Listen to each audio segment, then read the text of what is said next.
Firstly, there were some similarities, some very superficial similarities. I think mainly it was Ayan, because I love Ayan. He's so lovely and so charming, and he's written such a fabulous script. I mean, he just said, "Come home," and he read it out to me, and I was like, "Yeah, okay, I'll do it." Firstly, thank you, Karan, for the compliment and for Wake Up Sid.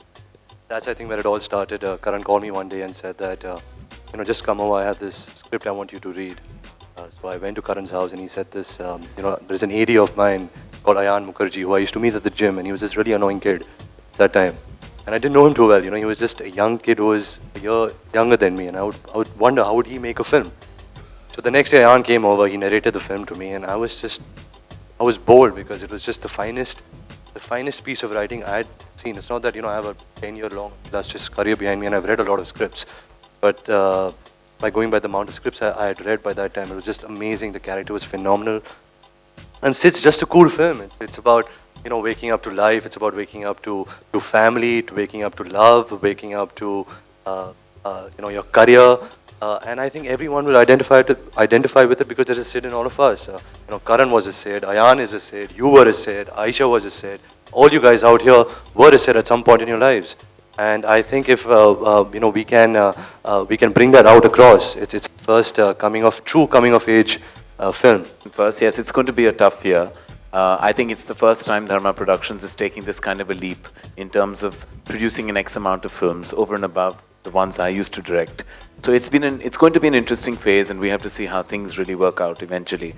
But the three things I think I've started doing is really outsourcing, delegating, and trusting. And I think that's the only way we can multitask in an organization. And coming from the corporate and marketing world, you would know what I mean, Neeraj. And when it comes to essentially trusting, that's where the faith that I put into filmmakers comes into play.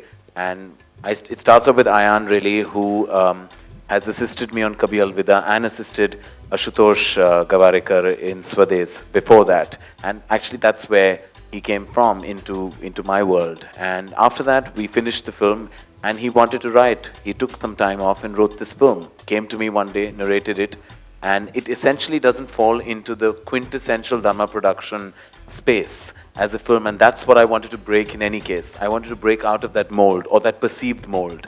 And Ayan wrote very special, small, simple film.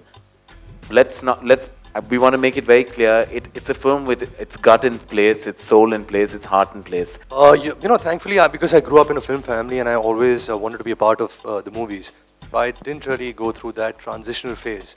Yes, there was a phase in my life where I also didn't want to do anything. I just wanted to, lie on my bed, hang out with my friends, go out, watch movies, party, and I did all of that because it's important. Unless you don't do that, you don't realize your responsibilities and what you are, and to chase your dreams. But where Wake Up Sid is concerned, it's not about, we're not trying to push down moralistic values to people. It's just it's a phase in Sid's life where he just got out of college, and till the time he actually realizes his responsibilities. That's what the movie's about.